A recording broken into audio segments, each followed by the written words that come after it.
কোটা সংস্কার আন্দোলনকে ঘিরে সারা দেশে সহিংসতা, কারফিউ এবং ইন্টারনেট সেবা বন্ধের কারণে ভাটা পড়েছে প্রবাসীদের রেমিটেন্সে, যা গত 6 দিনেও আসেনি একদিনে সমপরিমাণ রেমিটেন্স। কেন্দ্রীয় ব্যাংকের তথ্য অনুযায়ী 19 থেকে 24 জুলাই 6 দিনে দেশে প্রবাসীদের রেমিটেন্স এসেছে 7,80,00,000 মার্কিন ডলার।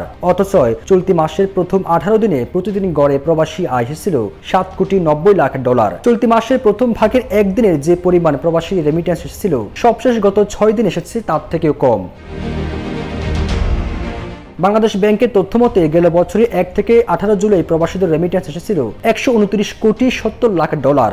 আর চলতি বছরে 1 থেকে 18 জুলাই দেশে বৈধ পথে প্রবাসীদের রেমিটেন্স এসেছে 142,20,00,000 ডলার। ফলে গত বছরের তুলনায় চলতি বছরে জুলাইয়ের প্রথম 18 দিনে প্রবাসীদের রেমিটেন্সে বড় ধাক্কা পড়েছিল।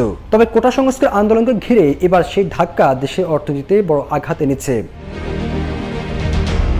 কোটা সংস্কার আন্দোলনকে ঘিরে দেশজুড়ে যে সহিংসতা সৃষ্টি হয়েছিল তার নিয়ন্ত্রণে 19 জুলাই রাত থেকে কারফিউ জারি করে সরকার। এরপর 23 জুলাই পর্যন্ত ব্যাংক বন্ধ থাকলেও 24 জুলাই ব্যাংকিং কার্যক্রম চালু করা হয়। এই 19 থেকে 23 জুলাইয়ের মধ্যে ব্যাংকের মাধ্যমে দেশে প্রবাসী আয় আসার সুযোগ ছিল না। এসবের মধ্যে যারা বিদেশ থেকে প্রবাসী আয় পাঠিয়েছেন, 24 জুলাই ব্যাংক খোলার প্রথম দিনেই তার দেশে ব্যাংকে জমা হওয়ার কথা ছিল, কিন্তু সেটা হয়নি।